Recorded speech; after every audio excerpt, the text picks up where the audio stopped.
अस्सलाम वालेकुम नाज़रीन, दादू न्यूज़ इशू में भलीकार माया राजा अल्ताफ़ाबासी इते वाके अहम खबर ॾींदा हलूं त दादू न्यूज़ इशू ते खबर नशर थियण जो डिप्टी कमिश्नर दादू पारां नोटिस वरितो वियो आहे। दादू शहर गंदगी जे वर चढ़ी वञण ऐं गंद खणण वारा रक्षा ख़राब हुजण जो नोटिस वरितो आहे। डिप्टी कमिश्नर दादू पारां असिस्टेंट कमिश्नर मोहम्मद अली लुंड खे फौरी तौर ते दादू शहर में सफ़ाई कराइण जो हुकुम पिण जारी कया विया आहिनि। तव्हांखे हिते अहम खबर ॾींदा हलूं पिया त दादू इशू ते खबर जेकी आहे नशर थियण जो डिप्टी कमिश्नर दादू नोटिस वरितो आहे। गंदगी दादू शहर अंदर गंदगी ऐं ख़राब जेके रक्षा आहिनि उन्हनि ते फौरी तौर ते एक्शन खणण जो हुकुमनामो जारी कयो आहे। डिप्टी कमिश्नर दादू पारां असिस्टेंट कमिश्नर मोहम्मद अली लुंड के फौरी तौर ते शहर अंदर सफ़ाई कराइण जा पिण हुकुम जारी कया आहिनि।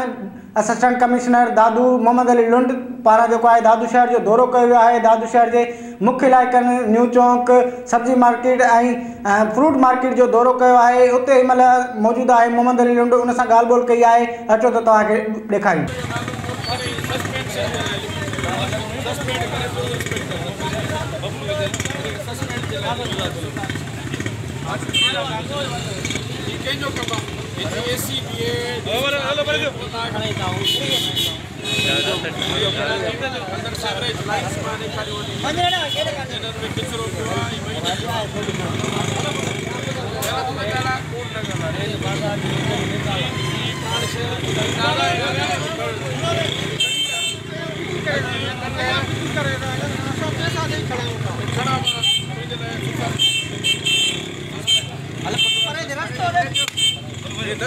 स्टेशन रोड आहे, बाज़ारूं परियां रोड आहे, मथे वञी थो जेको ठीकु आहे। मर्कपुर वरी मुंदर, अलाह जा नाला इहे सॼो क्लियर कराए ऐं स्ट्रीट पाड़ा जेके हिनखे क्लियर कराईंदो। मूंखे डेली रिपोर्ट हर हिकु एरिया जी अलॻि अलॻि रिपोर्ट ॾींदो डेली वाइज़, ठीकु आहे। तव्हां हिननि खे न ॾिसंदो त पोइ इहो ईअं पियो हलंदो।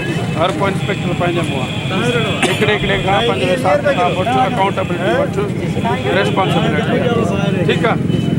शहर पूरो गंदगी जे भर चढ़ी वियो आहे। गुज़िरियल हिकु महीने खां वठी सफ़ाई जो जेको निज़ाम आहे धरम भरम लॻो पियो आहे। रक्षा जेके आहिनि हिननि वरिता जेके 24, उन्हनि मां 12-14 रक्षा जेके ख़राबु पिया आहिनि थिया। उनखे कीअं था ॾिसो, शहर जी सूरत तमामु ख़राबु आहे। शहरी जेके आहिनि वीडियो ठाहे सोशल मीडिया ते रखनि था, मीडिया ते मोकिलनि था ऐं शायदि तव्हां ॾे बि पहुचियूं हूंदियूं। म्यूनिसिपल इंतिज़ामिया वटि को बि मैकेनिज़म कोन्हे को, उते कंप्लेन सेल कोन्हे को। जेको कंप्लेन थिए थी उते रजिस्टर, उहा हफ़्तनि जा हफ़्ता उन ते कमु नथो थिए। उनखे कीअं था ॾिसो? इन सिलसिले में बिल्कुलु असां काशियस आहियूं ऐं इनशाला अटमोस्ट एफर्ट्स असांजे जेके पार्ट ते हिन वठंदासीं ऐं इन जो नोटिस मूं वरितो आहे। ऐं इनशाला जेके गाॾियूं आहिनि के ख़राबु आहिनि त उन्हनि खे CMO खे, चीफ सैनिटरी इंस्पेक्टर ऐं ॿी एम्प्लॉइज़ हिननि खे डायरेक्शन्स आहिनि। थोरी घणी कंहिं शइ में फॉल्ट आहे त उनखे ओके कराए, कंहिंजो को ट्यूब ख़राबु आहे, कंहिंजी का ॿी शइ आहे, उहो पंहिंजो उन्हनि खे एम्प्लॉय कनि ऐं यूटिलाइज़ कनि उन्हनि जूं। ऐं जेके बि मैन पावर आहे उन जूं सर्विसिस यूटिलाइज़ कनि त जीअं वधि खां वधि रिलीफ मिले। इहो असांजो फ़र्ज़ु आहे, सभिनी जो गॾियल फ़र्ज़ु आहे इनशाला। ऐं हिननि खे मुंहिंजा स्ट्रिक्ट डायरेक्शन्स आहिनि इन जे बारे में। म्यूनिसिपल वारा हींअर गॾु आहिनि, ॿुधनि था पिया। अदरवाइज़ उन्हनि जे ख़िलाफ़ु स्ट्रिक्ट एक्शन खणियो वेंदो, जेको ज़िम्मेवारु हूंदो, ठीकु आहे। ऐं जेको कमु कंदो उनखे एप्रिशिएट कंदासीं। 210 मुलाज़िम सफ़ाई वारा, उन मां चवनि था त 85 मुलाज़िम जेके बंगलनि ते कमु था कनि। कहिड़ा बंगला आहिनि बाबा? उहो बि असांजा हिननि खे डायरेक्शन्स आहिनि त उन्हनि ते सर्विलेंस ऐं मॉनिटरिंग रखनि। को अहिड़ो भॼी थो वञे विच में कम मां या जेकॾहिं ड्यूटी चोर आहे त उनखे जेको आहे उनजी रिपोर्ट करे उनजी पघारूं बंदि करे छॾनि, उन्हनि खे सज़ा ॾियारे।